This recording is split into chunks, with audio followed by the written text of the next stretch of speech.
What is up, besties? Welcome back to my channel. My name is Scotty Holiday. I'm a queer creator and a huge Star Wars nerd, so if you're into either one of those things, please consider subscribing for more. Today, Star Wars finally dropped the long-awaited Ahsoka teaser trailer, and in this video I'm going to be breaking it all down and going over some of my theories and speculation for the series. For those who don't know, Ahsoka is my favorite Star Wars character, and this trailer was the one thing I was really hoping to see out of Celebration 2023. Based on the trailer alone, it seems like this series is going to take so much love and inspiration from the Star Wars animated shows, and these are connections I cannot wait to see. But before I get into my thoughts, please make sure to like the video and leave a comment letting me know your thoughts on the teaser. Now let's get into this breakdown. The trailer starts off with Ahsoka walking through what looks like ancient Jedi temple ruins, still in her gray robe she wore in The Mandalorian Season 2 in the Book of Boba Fett. She stops in front of a symbol on the floor with a marking that looks very similar to the ones on the Seeing Stone on Tython, and cuts through the slab, using the Force to guide her lightsabers just like she did in the Clone Wars Season 7 during Order 66, falling to a chamber below. Throughout this first sequence, we hear a voiceover from Ahsoka saying, "Something's coming, something dark, I sense it."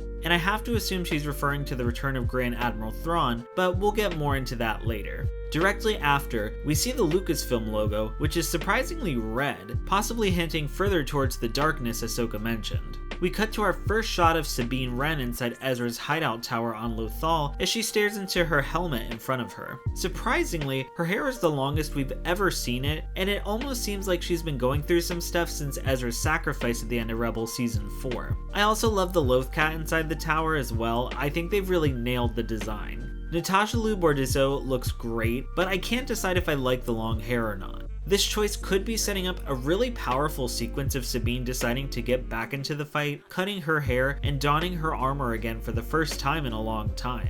I'm also just really excited to see how her armor translates into live action. Next, we cut back to a sequence of Ahsoka at the temple ruins, confronted by 3 droids with some kind of electrostaffs. I assume this is after she explores the depths of the temple, since we can see the hole she cut into the slab in these scenes. Then, in the next sequence, we get our first look at Hera Syndulla, played by Mary Elizabeth Winstead, piloting the Phantom 2, and our first look at Chopper as well. Chopper looks so great in this quick shot, and his movements feel so true to his character, it honestly just made me smile to see him again. Next, we get our first look at a potential antagonist for the series, Shin Hati, entering the bridge of what I assume is a New Republic cruiser. Immediately, the pilot begins shooting at Hati, so I can't imagine they're friendly. Shin Hati wields a reddish-orange lightsaber, definitely the first of its kind that we've seen in a Star Wars so far, and I can't wait to learn more about the character. We see a nearly identical scene to the Star Wars Rebels epilogue, with Ahsoka's arrival on Lothal in her T6 shuttle, accompanied by 2 X-Wings. However, it seems like this may be earlier in the timeline since Sabine still has her long hair, and Ahsoka is still wearing her gray robes. As they meet on a landing platform, Sabine and Ahsoka seem pretty standoffish towards each other, with Sabine saying it's been a while, and Ahsoka replying, things have changed. It almost seems like they've both lost sight of what they were once fighting for, and Sabine especially, since she's no longer wearing her Mandalorian armor. I wonder if Sabine is actually turning Ahsoka away, but what do y'all think about this interaction?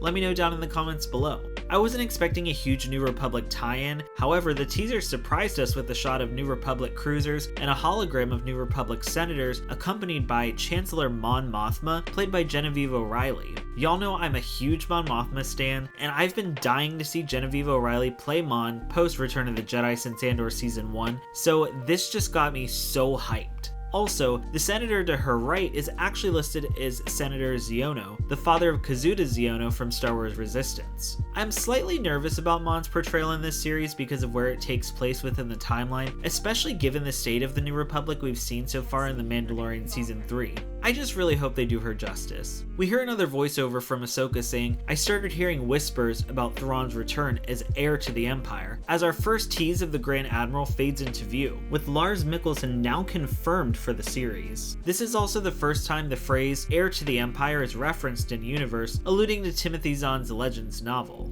I was also pleasantly surprised to see the return of Morgan Elsbeth, who first appeared in The Mandalorian Chapter 13, back for this series as well. We see her aboard what looks like the same ship as Thrawn, and I'm very excited to see them work together. I always found Morgan Elsbeth to be so sinister yet intriguing, and I'm so glad we're going to continue fleshing out her story. The next scene is a confrontation between Ahsoka and the new character, Baylan Skoll. Curiously, Balin's armor seems very different than most characters we've seen throughout the Skywalker saga. It almost has a more ancient look to it, and this look is continued into his lightsaber hilt as well. Balin also wields a reddish-orange blade like his apprentice Shin. A lot of people are speculating Balin and Ahsoka are dueling on Mortis or in the world between worlds, but I disagree. I think they're actually on some kind of space station or excavation site, specifically because of the lights, wiring, and mechanical consoles in the background. These scenes are intercut with a scene of Hera addressing what I assume is a New Republic military group, saying, "We have to prepare for the worst." We also get a quick scene of Shin Hati piloting a ship, firing at Ahsoka's T6 in space. I really hope we get to see Ahsoka's piloting skills and maybe even some unorthodox maneuvers she would have learned from Anakin. We hear another voiceover of Ahsoka saying, "The Jedi fell a long time ago," as Baylan Skoll takes on some New Republic soldiers in a sequence that looks and feels like a parallel to Darth Vader's hallway scene in Rogue One. Ahsoka continues saying, "There aren't many Jedi left," as we get our first tease of Amon Esfandi's Ezra Bridger in a hologram. We see another sequence of Ahsoka fighting someone in an all-black uniform, wielding a regular red double-bladed lightsaber that looks very similar to the one Reva wielded in the Obi-Wan Kenobi series. How crazy would it be if this turned out to be an Imperial Inquisitor, or even Reva herself? Let me know who you think this could be in the comments. We get a couple more shots, my favorite being the one where Ahsoka cuts through a window, jumping out to the ground below, because something about this sequence felt like it was taken right out of a Star Wars animation in the best way possible. Like, this really made me feel like I was watching the same Ahsoka from animation and live action.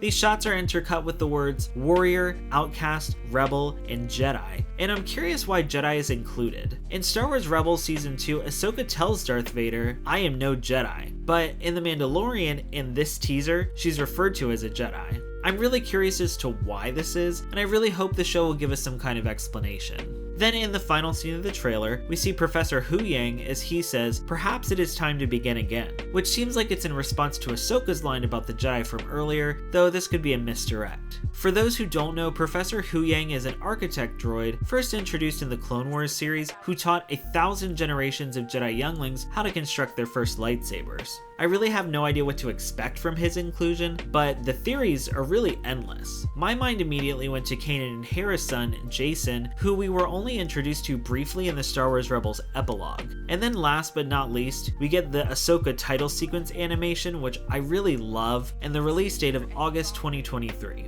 I really love this trailer, y'all, and it made me even more excited for the series. I think Ahsoka looks great, and the improvements to her design, mainly her Leku, look so good. It's a huge improvement from Mando Season 2, and they're honestly not that much shorter than they were in the Rebels epilogue at this point. My biggest concern for this show is really just the live-action actors being able to nail the essence of what the voice actors created for these characters. At one point in the trailer, we hear a voiceover from Baylan Skoll saying, "This is a new beginning. For some, war. For others, power." My theory on these lines is that Baylan is describing the state of the galaxy post-Imperial rule. We have Thrawn, heir to the Empire, who will most likely be out for war with the New Republic, while Baylan and Shin could be the ones out for power in all the chaos. Between their unique lightsaber colors, which I'm gonna do a whole short about, and their overall dress and design, I think they may have actually come from the unknown regions to thrive in the power vacuum created by the Empire's defeat.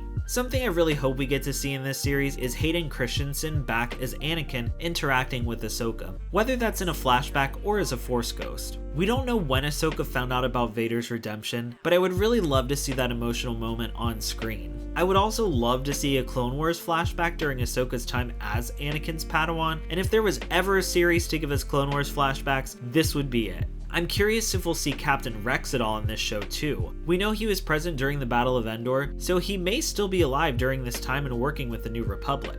I find myself wondering how much Ezra will actually play into this show as well, and if we'll get to see Ahsoka's transformation into Ahsoka the White. And lastly, I would love to see more Princess Mononoke connections within the series. If you've been subscribed to my channel from the beginning, you'll remember the videos I did on Ahsoka and Princess Mononoke, which I'll make sure to link in the cards. And I think it would be so amazing to see even more, since Princess Mononoke has served as such a huge inspiration for Ahsoka as a character and in her live action debut. So what did you think of the teaser, and what are you most excited to see in the Ahsoka series? Let me know in the comments below or hit me up on Twitter so we can chat more about it together. To keep up with all my Star Wars content, make sure to subscribe and consider following me on Twitter, Instagram, and TikTok at Scotty Holiday SW for all my latest updates. Thank you as always for watching, and may the Force be with you.